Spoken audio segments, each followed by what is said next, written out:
A young mother came home from a grocery store and vanished under mysterious circumstances. When police began their investigation, they thought the answer to the mystery was pretty obvious. But what they uncovered shocked even the most seasoned detectives, as none of them could have predicted what was coming. Kelsey Barrett was born on September 15, 1989, in Moses Lake, Washington. She grew up on a farm with her parents and older brother, helping with all kinds of chores from a young age. She loved working on the farm, but what fascinated her most were the crop-dusting planes, those small aircraft that sprayed fields or scattered seeds. Kelsey had always dreamed of flying one, and as soon as she graduated high school, she enrolled in a local college to become a pilot. After earning her license, she got a job as a flight instructor while still helping her parents on the farm. Teaching people how to fly and working with her family kept her busy, but more than anything, Kelsey dreamed of having a family of her own. In 2016, when Kelsey was 27, she finally got the chance to start the family she'd always dreamed of. She met a man named Patrick online, and they hit it off right away. Like Kelsey, he was a farmer, and he shared her desire to have a big family. They talked for months before Kelsey decided to move to Colorado to be with him, and around the same time they got engaged. Shortly after settling in, she landed a job as a flight instructor at a prestigious aviation school that specialized in training military pilots. It was a great opportunity, but there was one downside. The school was in another city, about 70 miles from Patrick's farm. Because of the long commute, Kelsey rented a place in town called Woodland Park. It was closer to work, but still within a reasonable distance from Patrick's home. Even though they had to live apart, they spent as much time together as possible, and their relationship moved quickly. In early 2017, Kelsey found out that she was pregnant, and soon after, the couple welcomed a baby girl. It seemed like Kelsey's dream of having a family was finally coming true. But not long after their daughter was born, things between her and Patrick started to fall apart. She noticed he was growing distant, pulling away from her, losing interest in their relationship, and showing less and less enthusiasm about their life together. Still, Kelsey wasn't ready to give up. She was determined to make things work and did everything she could to fix their relationship. On the morning of November 22, 2018, Thanksgiving Day, Kelsey planned to cook dinner for the holiday. She called her mom that morning, chatting about her plans and mentioning that she was heading to the grocery store to pick up ingredients for the meal. Over the next few days, Kelsey sent a few text messages to her mom, but then, out of nowhere, she stopped responding. At first, her mother assumed she was just busy. After all, Kelsey had a job and a 1-year-old daughter to take care of. But as the days passed and Kelsey continued to ignore calls and messages, her mom started to worry. Nearly a week had gone by without a single word from her. Growing increasingly concerned, she reached out to her older brother, hoping he had heard from Kelsey. But he said she hadn't responded to him either. Desperate for answers, Kelsey's mother decided to call Patrick, thinking he might know what was going on. But his response only made things more confusing. He claimed that he and Kelsey had broken up. According to Patrick, their breakup happened on Thanksgiving, more than a week earlier. He claimed that before the holiday, Kelsey told him she needed some time alone and wanted to end their relationship.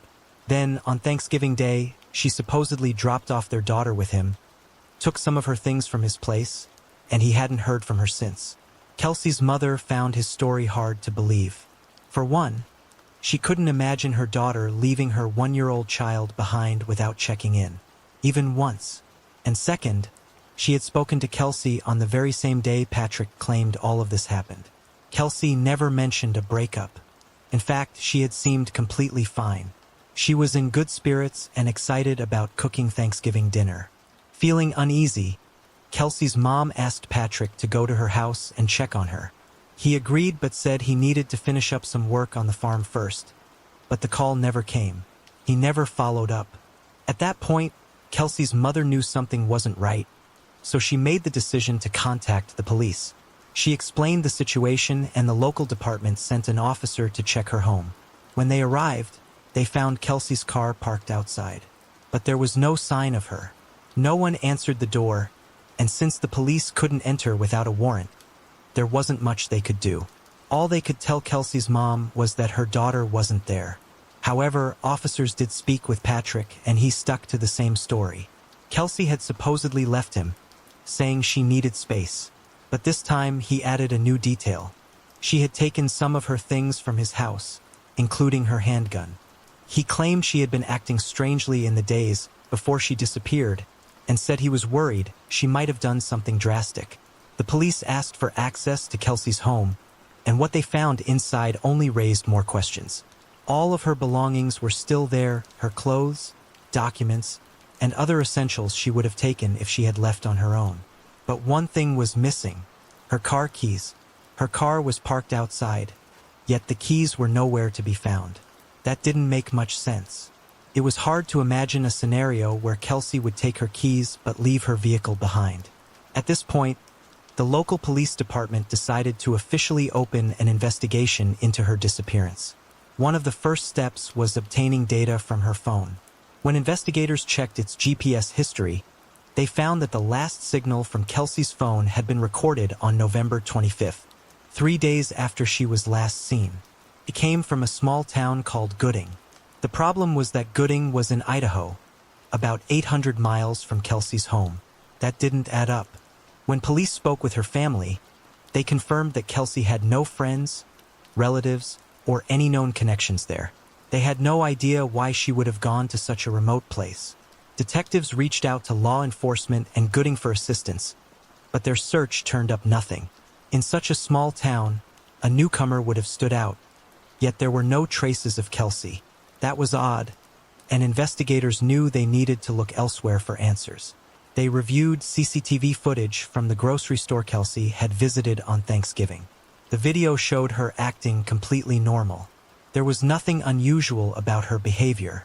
She wasn't in a hurry, didn't seem distressed, and certainly didn't look like someone planning to disappear. She picked up groceries for dinner and even bought a flower before leaving the store. Police conducted another search of Kelsey's home, but once again, they found no clues. Days passed without any breakthroughs, and in that time, Kelsey's mother and brother flew to Colorado to help with the search. They stayed at her house, and right away, her mother had an unsettling feeling. Something just didn't seem right, but she couldn't quite put her finger on what it was. Then, one day, Kelsey's older brother went to use the bathroom and happened to notice something red on the inside of the toilet. Caught his attention, and when he looked closer, he realized it could be blood. He immediately reported it to the police, and tests confirmed his suspicion. Was human blood. But this discovery was just the beginning. Investigators had already searched the house once, but their examination had been fairly basic. This time, forensics decided to use luminol, a chemical that reveals traces of blood, even if it has been wiped away or cleaned to the point of being invisible to the human eye. They started spraying luminol in the bathroom, and what they saw was truly chilling. There was blood everywhere. It had been cleaned, but under the chemical reaction, it lit up across the walls and floor. The same thing happened in the living room. There were large stains of wiped away blood, revealing a gruesome scene that had been carefully scrubbed from sight. Samples were sent to the lab, and the results confirmed what investigators feared most. The blood belonged to Kelsey, but there was something else. Among the samples, forensic experts discovered 2 additional DNA profiles, one belonging to a man, the other to a woman. At this point, detectives were almost certain Kelsey was no longer alive. Their focus now shifted to identifying the 2 unknown individuals whose DNA had been found in her home. Naturally, Patrick became the prime suspect. Investigators had already found his version of events suspicious, but now that they were almost certain Kelsey was dead, their doubts about him only grew stronger. When they got access to Patrick's phone, they saw that he had been calling and texting Kelsey up until November 25th, the day she stopped responding to everyone else. Their messages mostly revolved around their breakup, but there was nothing particularly useful in the exchange. However, detectives were already leaning toward a different timeline. They believed Kelsey had actually been killed on Thanksgiving, November 22nd. The problem was that aside from those text messages, there was no real evidence that she had been alive for the next 3 days. That raised a terrifying possibility. Kelsey might have been murdered shortly after returning home from the grocery store, and if that was the case, someone else had been using her phone to send those messages. That's when detectives noticed something interesting. Patrick had repeatedly called a phone number with a Gooding area code, both before and after Kelsey disappeared. Wanting to know more, they traced the number and found that it belonged to a woman named Crystal. Investigators called her and asked how she knew Patrick. Crystal explained that they were essentially business partners. They co-owned several horses. When asked when she had last seen him, she initially claimed she couldn't remember, but after some hesitation, she admitted that they were supposed to meet right after Thanksgiving. According to her, she and Patrick had planned to buy another horse, so she drove to Colorado to see it herself. However, along the way, she found out that Patrick didn't have enough money for the purchase, so she turned around and went back home. Considering that the drive from her town to Patrick's was almost 1,000 miles, detectives found Crystal's story suspicious. It seemed unlikely that someone would embark on such a long road trip just to see a new horse. Adding to their doubts, Crystal claimed she hadn't even used her own car for the trip. Instead, she had borrowed a friend's vehicle because it was more fuel efficient. That detail felt oddly specific, almost as if she was trying to justify why her car wouldn't show up on any traffic cameras or toll records. Before ending the conversation, detectives asked Crystal if she knew Kelsey. She responded that she had heard about her on the news but had never met her in person. That statement immediately raised red flags. Crystal lived in another state, and at that point, Kelsey's disappearance hadn't yet made national headlines. So how would she have already heard about it? After wrapping up their call with Crystal, investigators decided to dig deeper into her background. They discovered that she had recently gone through a divorce, so they reached out to her ex-husband, hoping he could provide more insight. When detectives asked Crystal's ex-husband if he knew Patrick, his response completely contradicted what Crystal had told them. He revealed that she and Patrick had known each other since 2006. Patrick was actually her first love. Over the years, they had an on-and-off relationship but had always stayed in touch. Even more suspicious, her ex-husband claimed that their affair had never truly ended, not even after he and Crystal got married. According to him, she was still seeing Patrick in 2017, the same year he got engaged to Kelsey. But that wasn't all. Crystal had also lied to her ex-husband about her whereabouts after Thanksgiving. At first, she told him she had gone to visit friends from November 24th to 25th. But after the police contacted her, she finally admitted to him that she had actually been in Colorado. Then came another suspicious detail.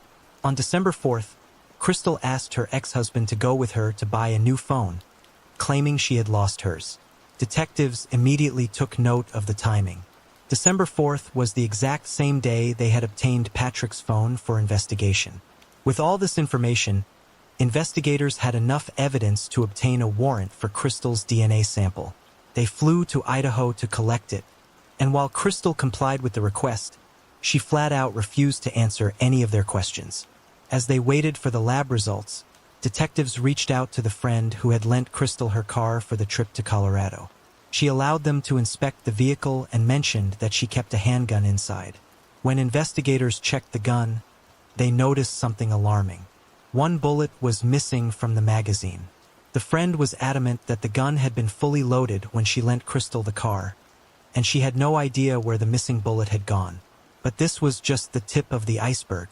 Investigators then spoke with another one of Crystal's friends, a woman named Michelle, and what she told them completely turned the case on its head. Michelle revealed that Crystal had called her in late October, about a month before Kelsey disappeared, and told her something shocking. Through tears, Crystal confided that Patrick had asked her to kill his fiancée. According to Michelle, Patrick told Crystal that Kelsey was mistreating their daughter. He insisted that he couldn't do it himself because it would be too obvious and he needed someone else to carry out the murder. During the conversation, Michelle urged Crystal to go to the police, but she never did. This revelation completely changed the course of the investigation. Police were now almost certain that both Patrick and Crystal were somehow involved in Kelsey's murder. But despite the mounting evidence, they still had no DNA results and, more importantly, no concrete proof of what had actually happened to Kelsey. As investigators continued searching for more evidence, the case took another unexpected turn. Crystal called them and said that she had hired a lawyer and was ready to talk. When detectives met with her, she didn't hesitate and dropped a bombshell. Crystal admitted that Patrick had killed Kelsey and confessed to cleaning up the crime scene afterward. According to Crystal, Patrick had been planning Kelsey's murder for months, but from the very beginning, he had intended for Crystal to be the one to carry it out. Just as she had told her friend Michelle, Patrick repeatedly insisted that Kelsey was abusing their daughter, using drugs, and drinking excessively. He convinced Crystal that getting rid of her was the only option. Crystal agreed to help Patrick, and 2 months before Kelsey's disappearance, they came up with their first plan. The idea was simple. Crystal would poison Kelsey's favorite coffee with some medication. Since Crystal was a nurse, she had easy access to the necessary drugs. But there was one big problem. Crystal and Kelsey had never met. To get around this, she and Patrick came up with a cover story. Crystal would pretend to be a new neighbor who had just moved to the area and was introducing herself to the locals. In September, she put their plan into motion. She grabbed Kelsey's favorite coffee, went to her house, and knocked on the door. When Kelsey answered, they made small talk for a few minutes before Crystal handed her the drink and said goodbye. But Crystal actually couldn't go through with it. She hadn't poisoned the coffee. She just wanted to see Kelsey in person. And just like that, their first attempt failed. Patrick's next plan was more direct. Crystal was supposed to drive to his farm, pick up a metal pipe he had prepared, go to Kelsey's house, and kill her. She drove nearly 1,000 miles, picked up the pipe, and even pulled up outside Kelsey's house. But once again, she couldn't go through with it. She sat there for a while, then drove off without ever stepping out of the car. But Patrick didn't give up. His third plan was almost identical to the last one. But this time, instead of a pipe, he left a baseball bat for Crystal to use. Once again, she took the long drive, picked up the weapon, and approached Kelsey's house. And once again, she couldn't go through with it. At that point, Patrick realized if he wanted Kelsey dead, he would have to do it himself. According to Crystal, it all happened in the afternoon on Thanksgiving Day. Patrick showed up at Kelsey's house with a twisted plan.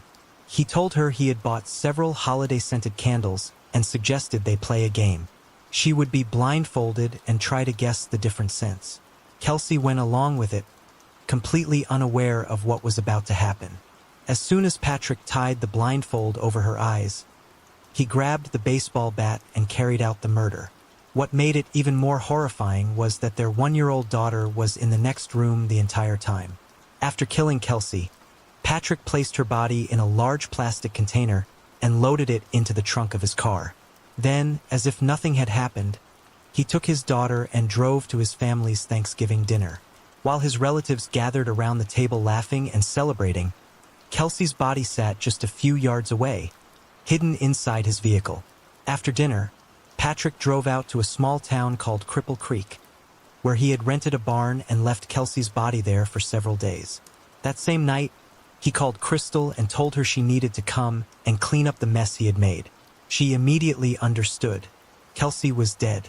Trying to cover her tracks, Crystal borrowed her friend's car, thinking it might help throw off investigators if the police ever looked into it. She then gathered a stash of cleaning supplies and set off for Colorado. While she was on the road, Patrick called her again. This time, he had a specific request. He warned her to be extra careful because he couldn't find one of Kelsey's teeth. He didn't want it turning up somewhere it shouldn't, especially not in front of Kelsey's family. When Crystal stepped into Kelsey's home, she was met with a horrifying scene. There was blood everywhere. It covered the walls, the floor, even the ceiling. She spent over 4 hours scrubbing the place, but some stains were impossible to remove, even with heavy-duty cleaning chemicals. So, she gathered anything that had blood on it, rags, towels, and other items, stuffed them into garbage bags, and loaded them into her car. After finishing the cleanup, she casually stopped at a cafe for something to eat before heading to meet Patrick. They stopped at a gas station where Patrick filled up a canister with gasoline. Then, they drove to the barn, retrieved Kelsey's body, and took it back to Patrick's farm. There, they built a fire and burned her remains. As they stood by the flames, Patrick's mother stepped outside. She watched them for a while, but whether she realized what was really happening remains unknown. Before Crystal left for home, Patrick handed her Kelsey's phone.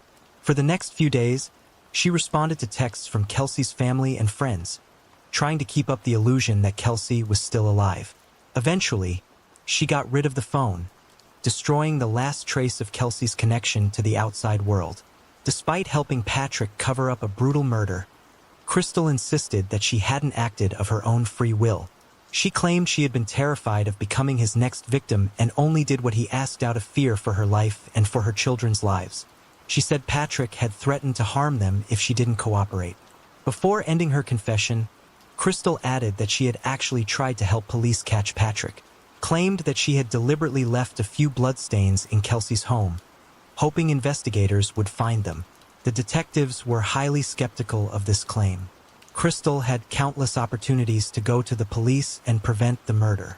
Instead, she not only allowed Patrick to go through with it, but had been willing to kill Kelsey herself 3 separate times. And even after Patrick carried out the murder, she didn't come forward.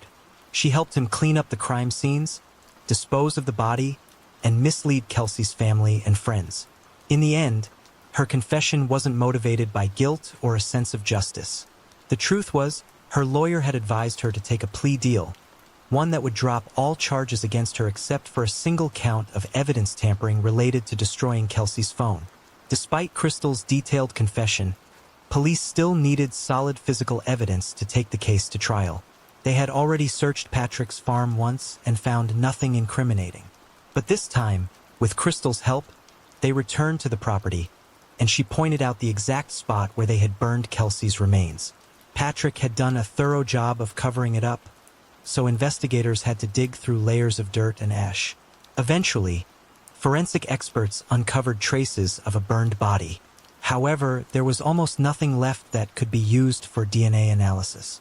The only piece of evidence was the tooth Crystal had found while cleaning up the crime scene. But even that was so badly damaged by fire, investigators couldn't conclusively prove it belonged to Kelsey. Still, there was one crucial breakthrough. By this time, the lab results from the DNA samples found in Kelsey's home had come in. The results confirmed what detectives already suspected. The 2 unidentified profiles belonged to Patrick and Crystal. That was the final piece of evidence they needed. Patrick was eventually arrested and charged with first-degree murder. He spent the next years behind bars while prosecutors built their case against him, refusing to admit any guilt. According to the prosecution, Patrick had multiple motives for wanting Kelsey dead. First, their relationship was falling apart, and he wanted nothing more to do with her. But since they had a child together, simply walking away wasn't an option, so he decided to get rid of her permanently.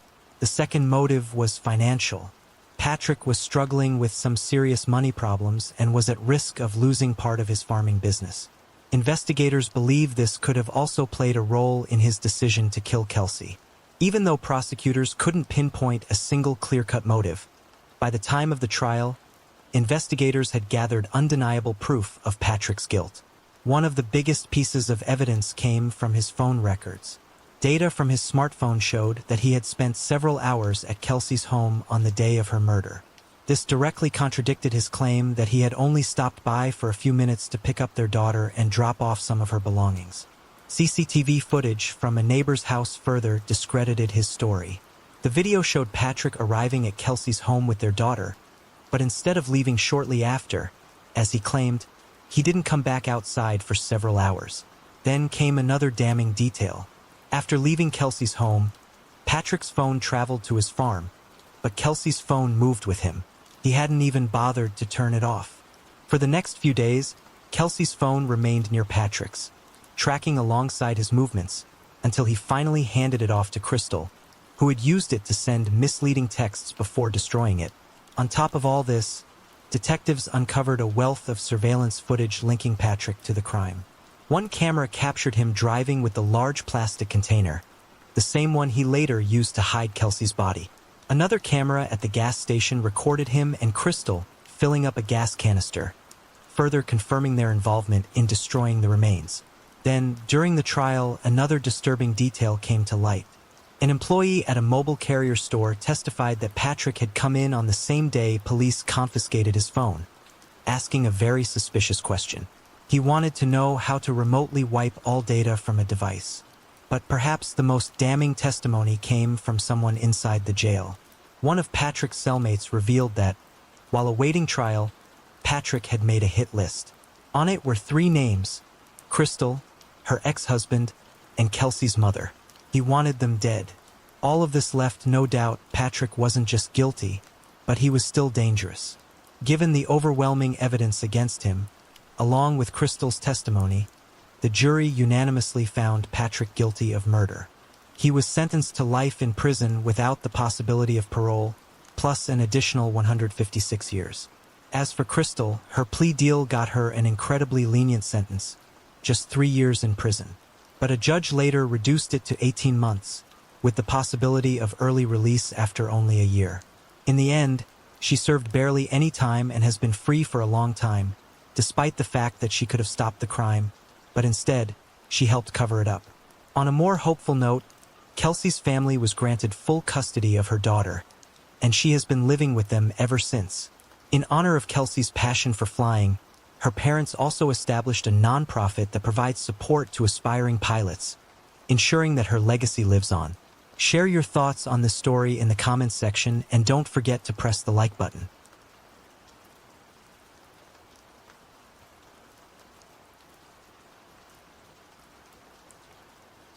A young family moved into a quiet, peaceful apartment complex, thinking they found the perfect home. But just days later, their lives turned into a nightmare. What happened shocked the entire country, and though the case was solved pretty quickly, its impact still echoes to this day, sparking important changes in the law. Michael Bush was born on February 13, 1997, in the Canadian province of Alberta. She grew up there with her parents and a younger sister, who was not only incredibly close to her, but also saw her as a role model throughout their lives. Mikhail was a cheerful, energetic, and kind girl, which naturally drew people to her and earned her many friends. One of her biggest passions in life was ice skating. From a young age, she and her parents would often visit local rinks, and over time, it became something she truly loved. While in high school, Mikhail met a boy named Cody, and the two began dating. It didn't take long for them to realize they wanted to spend the rest of their lives together. So, after graduation, they started planning their future as a couple. After finishing school, Mikhail got a job at a charity organization that supported people with disabilities. She quickly grew passionate about the work and decided to pursue a career in healthcare so she could continue helping those in need. In 2017, Mikhail enrolled in a local college and earned her nursing degree.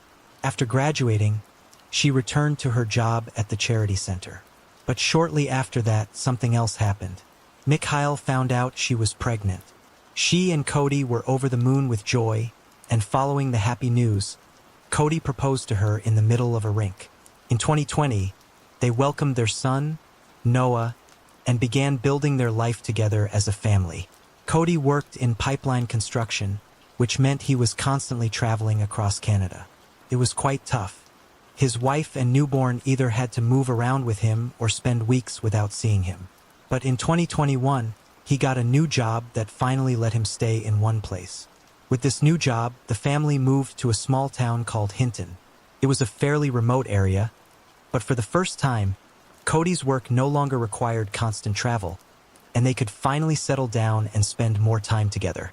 In early September 2021, Mikhail and Cody moved into their new apartment in a residential complex on the outskirts of town. At the time, Mikhail was 24 years old, and their son Noah was just 16 months. The family was thrilled with their new home, surrounded by nature, parks, and a sense of peace and quiet. On September 16th, Cody left for work as usual, while Mikhail stayed home to take care of their son. His shift ended around 6 p.m. and he headed back, looking forward to spending the evening with his family. But to his surprise, neither Mikhail nor Noah was home. Cody checked every room, looked out into the yard, but there was no sign of them. At first, He thought Mikhail might have taken Noah for a walk to one of the nearby parks, but then he noticed something odd. Their son's stroller was still inside the apartment, which meant Mikhail couldn't have gone far with him. Then Cody noticed something even more unsettling. On the kitchen table, there were plates with half-prepared food, as if Mikhail had started making lunch, but suddenly stopped and left the house. Cody started to seriously worry and decided to check the nearby parks and playgrounds, thinking Mikhail and Noah might be there. But after searching everywhere, he couldn't find them and returned home. Hoping for answers, he began calling family and friends, thinking someone might have picked them up.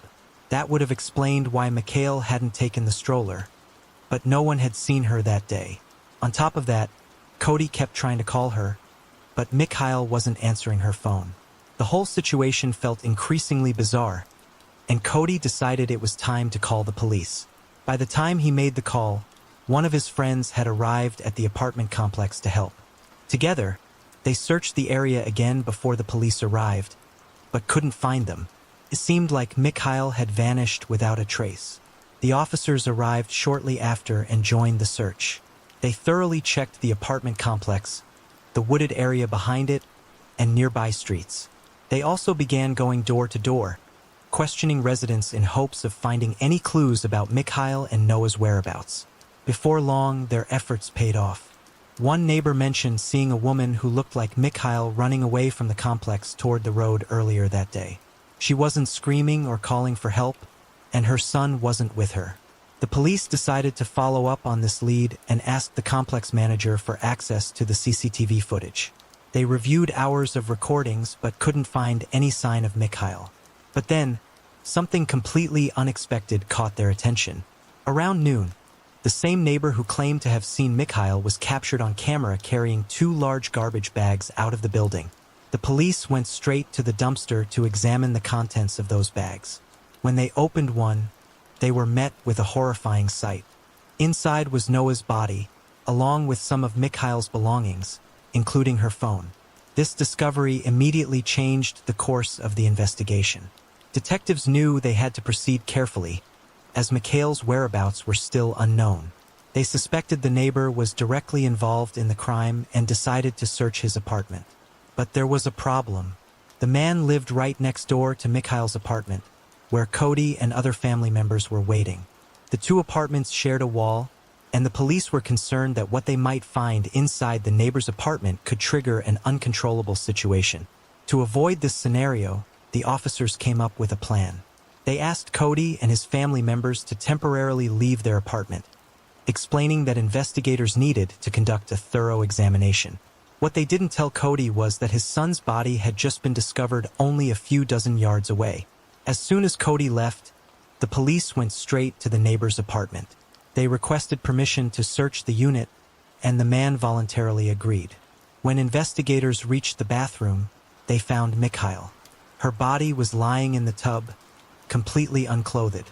After this heartbreaking discovery, the neighbor, 53-year-old Robert Major, was immediately arrested, and detectives now had to piece together what had happened inside that apartment.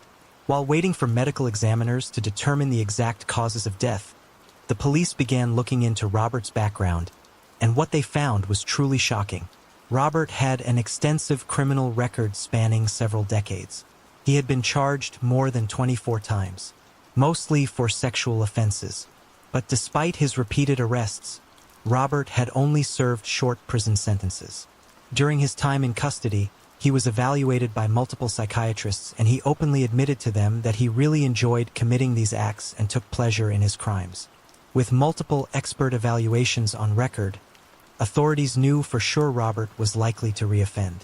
But instead of keeping him behind bars after his numerous crimes, he was released in 2016. The only measure the police took was to issue a public warning, informing the community about Robert and the threat he posed. Robert was also required to register in a special offender database. He was banned from living near women, children, schools, or playgrounds, prohibited from leaving his city, which was located about 190 miles from Hinton, and ordered to meet with a police representative on a regular basis.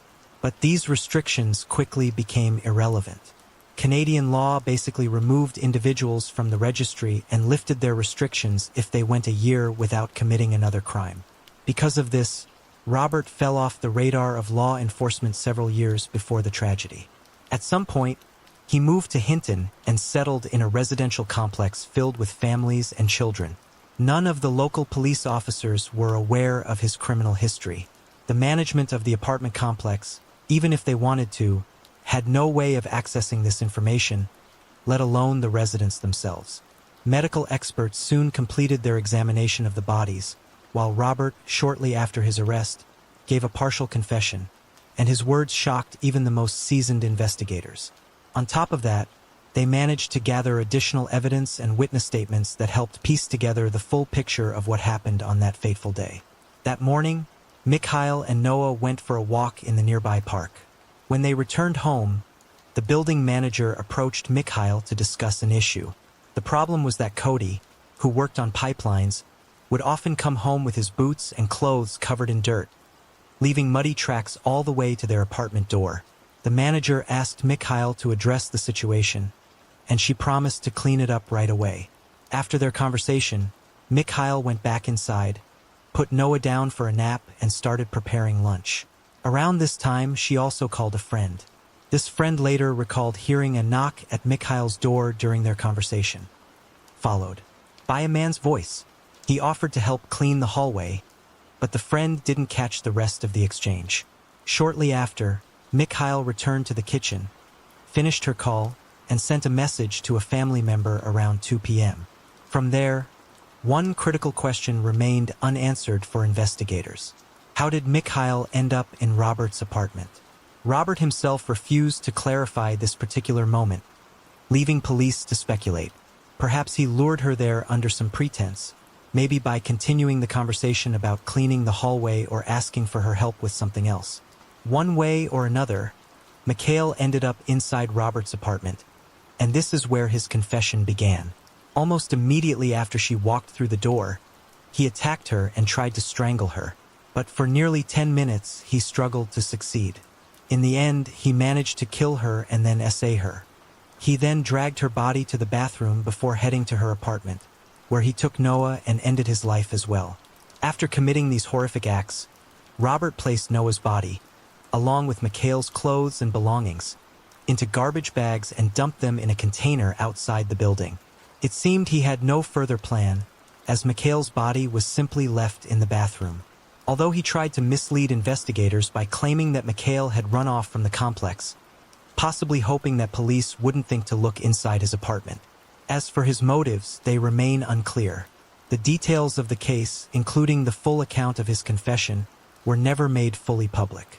Investigators shared only bits of information with media, leaving room for speculation.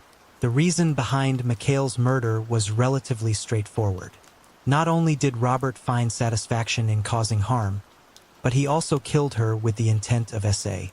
However, Noah's murder was more perplexing. Investigators suggested that Robert may have killed him out of fear that Noah could identify him. Another theory is that Noah woke up and started crying, which may have scared Robert, thinking the noise could draw attention from the neighbors. One way or another, Robert's main motive became crystal clear through his numerous conversations with psychiatrists. He simply took genuine pleasure in harming others, especially those who were physically weaker than him. It's worth noting that even prison didn't stop him. During one of his previous sentences, Robert assaulted a cellmate, which led to additional charges. With news of this case spread across the country, many were horrified, not only by the brutality of the crime, but also by the fact that such a dangerous man had been allowed to live freely. Public outrage grew even stronger when details of what happened during the trial came to light, but more on that later. Robert openly admitted to psychiatrists that he enjoyed committing such crimes, and all of them agreed there was a very high likelihood he would do it again. But despite this, he was released back into society, and eventually, authorities stopped monitoring him altogether. The residents of that complex had no way of knowing about his criminal past either.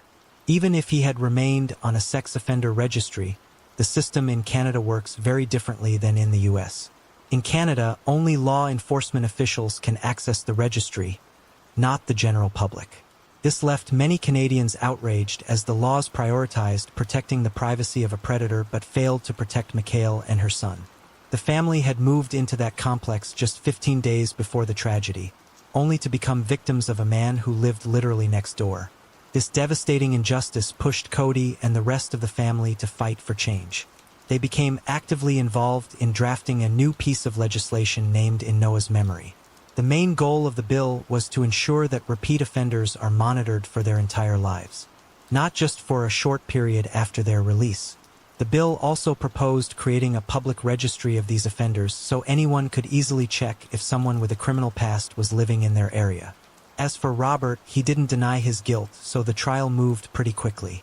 But before sentencing, his final statement shocked everyone and once again raised the question of why someone like him was ever released. He openly admitted that he should remain in prison for the rest of his life because even he would fear what he might do if he were ever free again. At the same time, he claimed he still saw himself as a good person, despite everything he had done. In the end, Robert was sentenced to life in prison, but there was a catch. He would still be eligible for parole in 25 years. If he lives that long, he'll be 78 years old, and there's no guarantee he wouldn't still pose a threat to others, even at that age. As for the bill the victim's family is fighting for, progress has been frustratingly slow. Despite years of advocacy, the legislation still hasn't been passed, and it's unclear if it ever will be.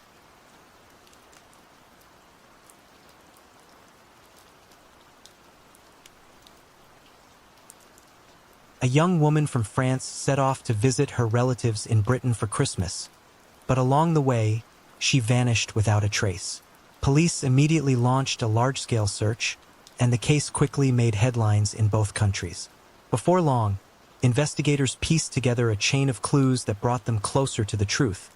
But what they uncovered was far more horrifying than anyone could have imagined. Céline Fegard was born on May 23, 1976, in the French town of Besançon. It was a quiet and peaceful place, not far from the Swiss border. Céline grew up in a loving family with her parents, 2 brothers, and a sister. Her dad was a farmer, so she and her siblings spent a lot of time outside, helping him keep the farm running. At school, Céline was active in sports and had many friends.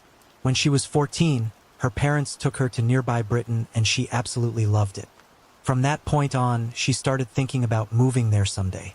She decided to pursue an education that would allow her to work in the hotel business, inspired by her cousin, who was a hotel manager in the UK. After finishing school, Céline enrolled in a local university to study accounting. She also continued visiting her cousin in England whenever she could. One summer, he helped her get a job at a hotel, and she spent a few months working there before returning home.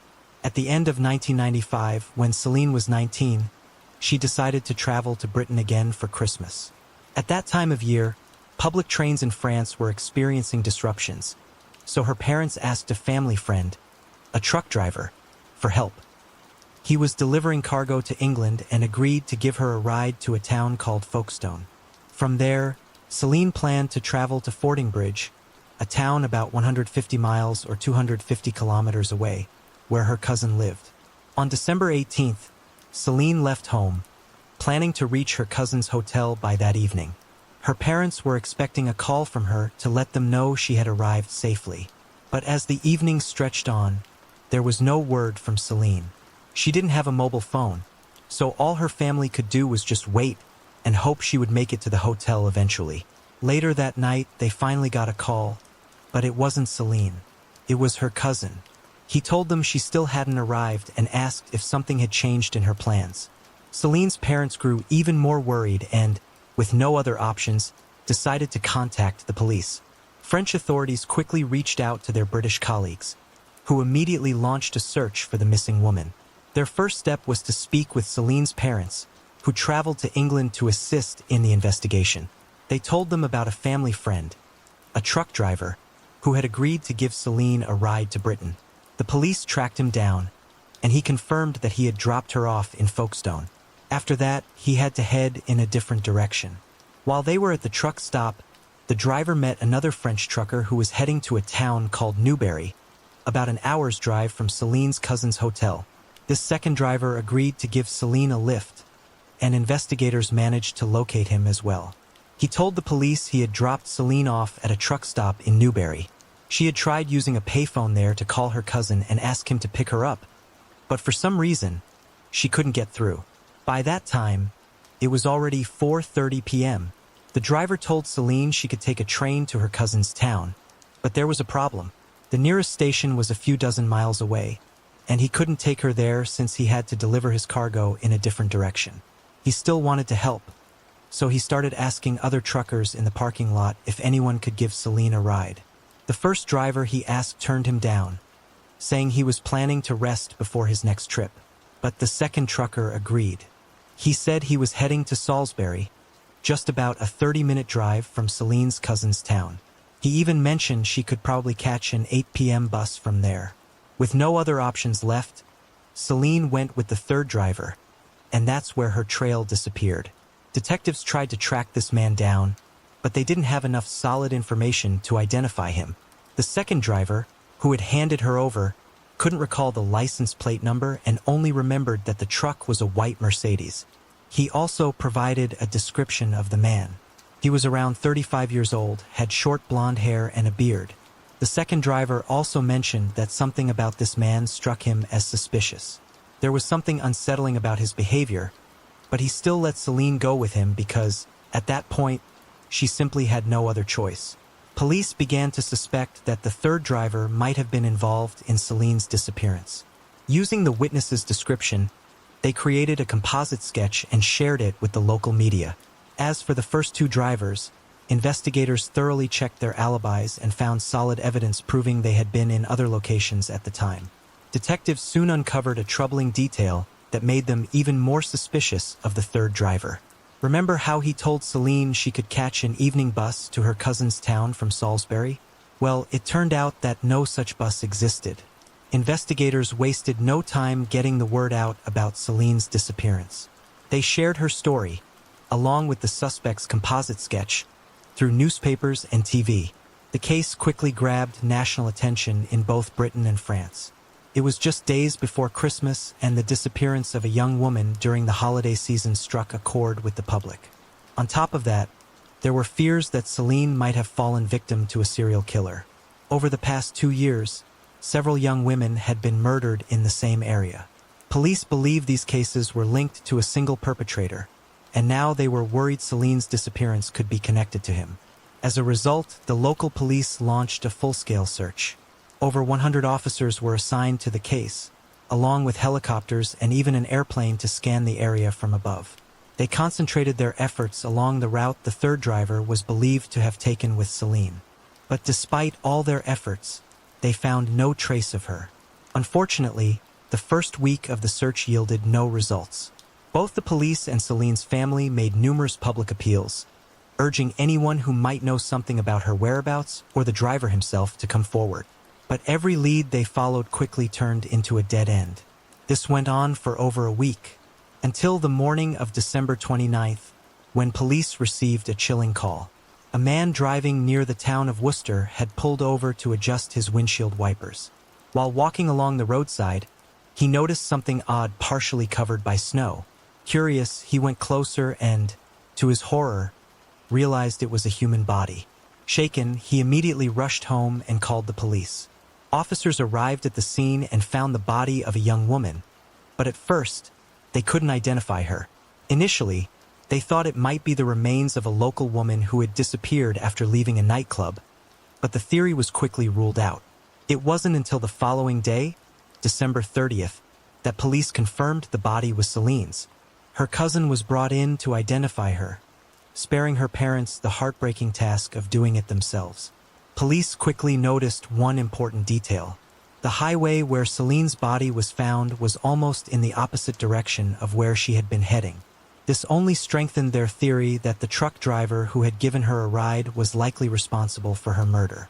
All of Celine's clothing and personal belongings were missing, and officers found no trace of them near the site where her body was discovered. The autopsy revealed multiple bruises and abrasions consistent with heavy blows, as well as evidence of strangulation. Medical examiners also found signs of SA on Celine's body, but there was no biological material that could lead them to the perpetrator. One chilling detail stood out. The examiners determined that Celine's body had likely been left by the roadside only about 24 hours before it was found. With 11 days having passed since her disappearance, detectives speculated that the killer may have kept her alive for most of that time or even transported her body with him.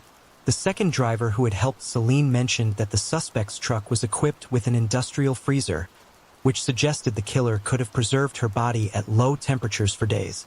Despite all this, the police still had no solid leads on the driver's identity.